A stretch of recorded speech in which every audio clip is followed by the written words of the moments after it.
Hey, shalom, shalom. First and foremost, I'd like to give all praises, glory, and honor to Yahweh, Ba'ashim Yahushai, Ba'ashim Rakam Kadash, double honors to the apostles and elders of Great Millstone for teaching us His truth. Salutations to the sincere Akia and Aqua that may listen. May the blessing of election be upon your house. My name is Brother Kwai. I'm back in here with another quick lesson, and for today's lesson is going to be a continuation of different customs in West Africa. And I came across another one known as the menstrual seclusion that was practiced amongst Israelites that actually fled into the interiors of Africa, right? So there's quite a few of these in this book. And so I want to be chopping them up and then, bringing out the law, the customs, and so on and so forth, just to further corroborate the fact that, these so-called West Africans presently today, they are indeed Israelites, right? And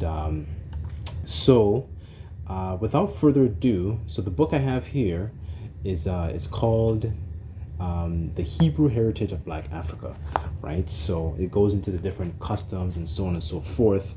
And one of the ones I actually came across with another tribe, it was menstrual seclusion, right? And these are a lot of these things that our people, they practiced it in the spirit, even to this day, right? And whether they know it or not that they're Israelites, they're practicing these particular things, right? And they're very, very identical to the Israelite customs, right? So as a matter of fact, I didn't have this one on the list, but I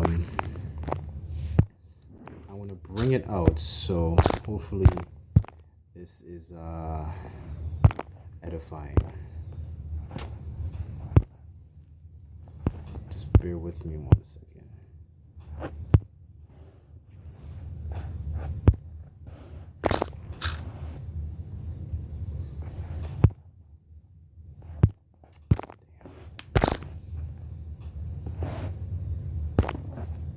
Okay, so lucky for the delay. Okay, so I'm just going to jump down to verse. This is Romans chapter 2, verse 14, and it reads, "For when the Gentiles which have not the law do by nature the things contained in the law, these having not the law are a law unto themselves." So there were things that the Gentiles or the Israelites, the foreigners, they did in their spirit, whether they knew or are aware of the actual law itself, right? Because pursuing to Jeremiah 17:4, we fell away from our customs. And when you read Maccabees, there was a lot of Hellenization that was actually our people went through a period of Hellenization, where they were not allowed to call themselves Israelites, and eventually they fell away from their customs. So the generations after the fact, and when Paul's writing here, a lot of them didn't know that they were Israelites, but they were keeping Greek customs, right? So okay, so what I want to do is jump really quickly to the book, and I want to read a quick excerpt in the book here. So just bear with me on this. There's quite a few practices that our people kept in these different tribes known as the Yoruba, the Igbo, the Ashanti, and so on and so forth, right? So okay, this is page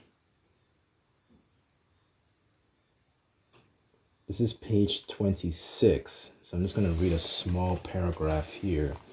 And it says, "In all this, we certainly are reminded of Hebrew customs," says Williams, "and correctly so.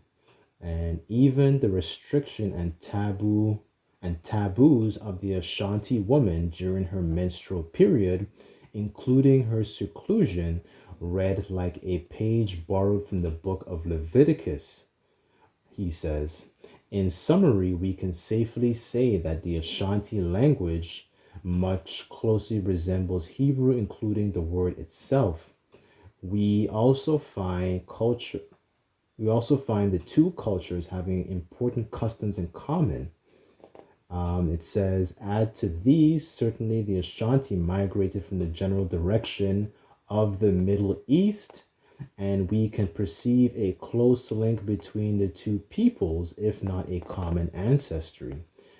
Just how close this link is, we can fully judge by reading the next chapters, right? And this book is actually filled with a lot of how would you call those people, like missionaries and so-called like Jesuit priests, and when they went amongst Jake and they actually studied them and learned the way they lived, they learned about their language, they learned about the way they conducted themselves. So these people have a very good idea of knowing who we are, right?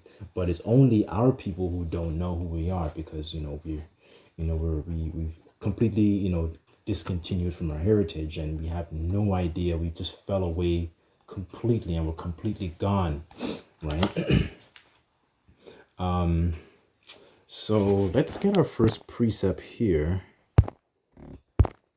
Let's go to Deuteronomy, because I just want to touch on a quick point, because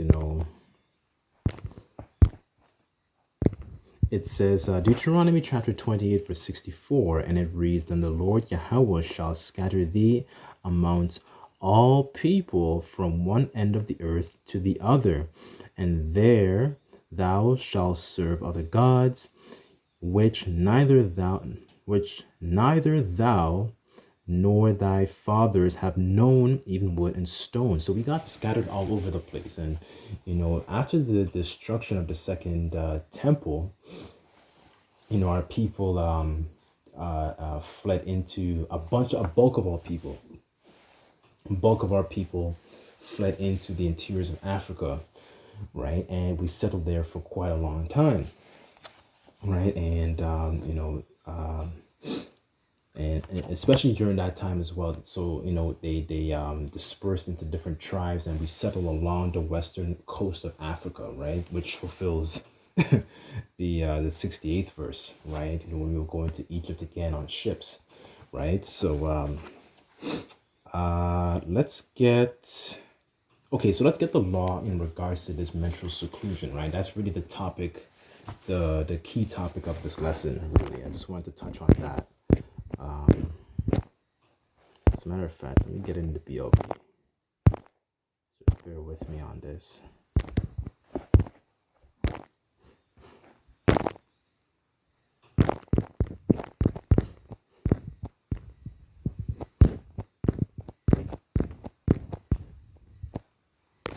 Okay, this is Leviticus chapter 15. So this is the law in regards to this specific practice, right? So this is Leviticus chapter 15, verse 19. I want to read it in the KJV. I'll read it in NLT actually. And it says, "Whenever a woman has her menstrual period, she will be ceremonially unclean for 7 days. Anyone who touches her during that time will be unclean until the evening." In KJV it says, "And if a woman have an issue and her..." Let me read that again. "If a woman have an issue and her issue in her flesh be blood, she shall be put apart 7 days, and whosoever toucheth her shall be unclean until the evening." Verse 20, and it says, "And everything that she lieth upon her," "and everything that she lieth upon in her separation shall be unclean. Everything also that she sitteth upon shall be unclean," right? So, that's a period of time where the woman, she's going through her menstrual cycle. That's a period of time where she's, kind of like she has to be put in quarantine essentially, right? Like be completely separated, and she can't touch anything, right? Because during that period of time, she's unclean. Verse 21, and it says, "And whosoever toucheth her bed shall wash his clothes and bathe himself in water and be unclean until the evening.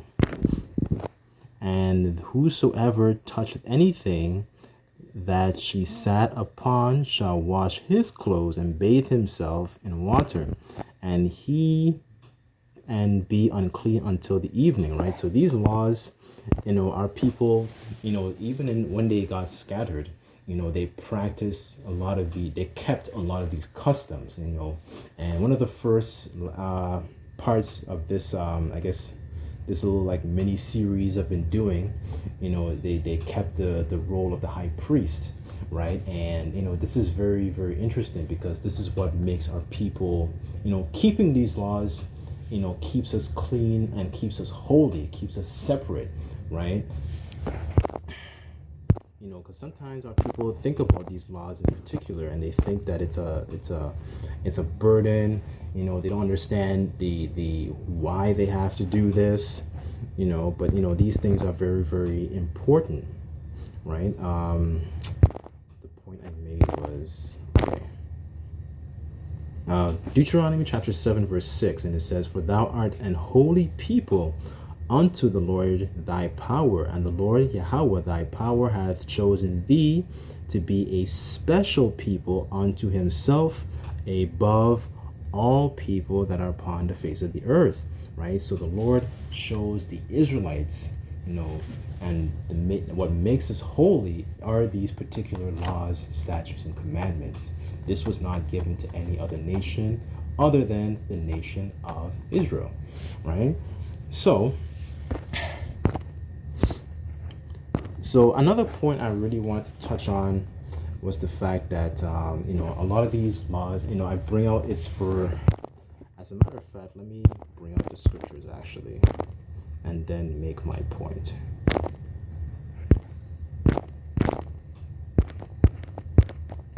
Okay, Romans 3 verse 31, and it says, Do we then make void the law through faith? Yahweh forbid.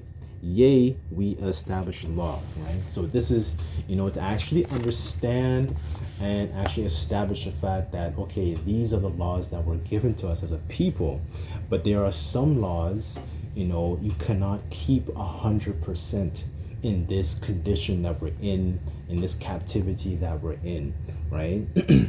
So, all things, I think there's a scripture that says, where Paul says, all things are lawful, but not all things are expedient, right? So, not all things we can do in this condition that we're in.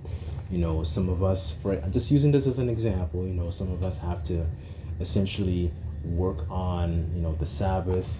We don't have the luxury of, staying home, in particular situations like that. A lot of us can afford to, not wear mixed fabrics. A lot of the fabrics we wear are mixed, little things like that nature, right? And this is to emphasize the importance of Yahweh Shai, right? Because this is where we need that mercy. We need that blood to cover us, right? Kind of like that blood was covering us during the time of Egypt on the doorpost, right? So that's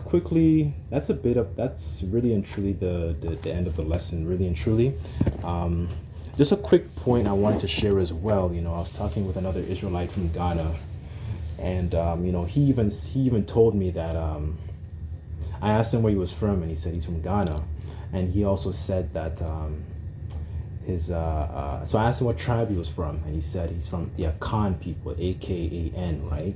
And he was telling me the Akan people, essentially, they were, I guess, a big tribe, and then they broke off into multiple smaller tribes, right? So you have like Akan, you have Shanti, you have Yoruba, you have Igbo, you have a bunch of other tribes, right? I think he said Gan or Ga, one of those two.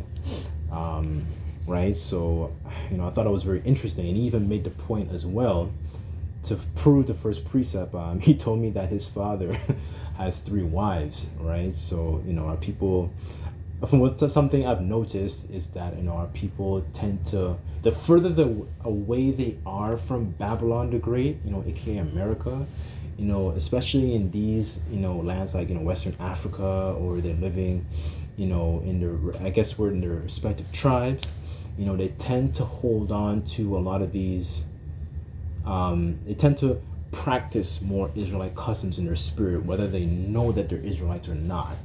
You know, so that's something I noticed, right? And I just wanted to share that quickly because this literally just happened today, and he shared his a little backstory on his father, right? So anyways, I'll end it off here, but Yahweh's righteous as always, this lesson may be edifying, and I'd like to give all praises, glory, and honor to Yahweh, Ba'ashem Yahweh Shai, Ba'ashem Kakadash, double honors to the apostles and elders of Great Millstone for teaching us his truth.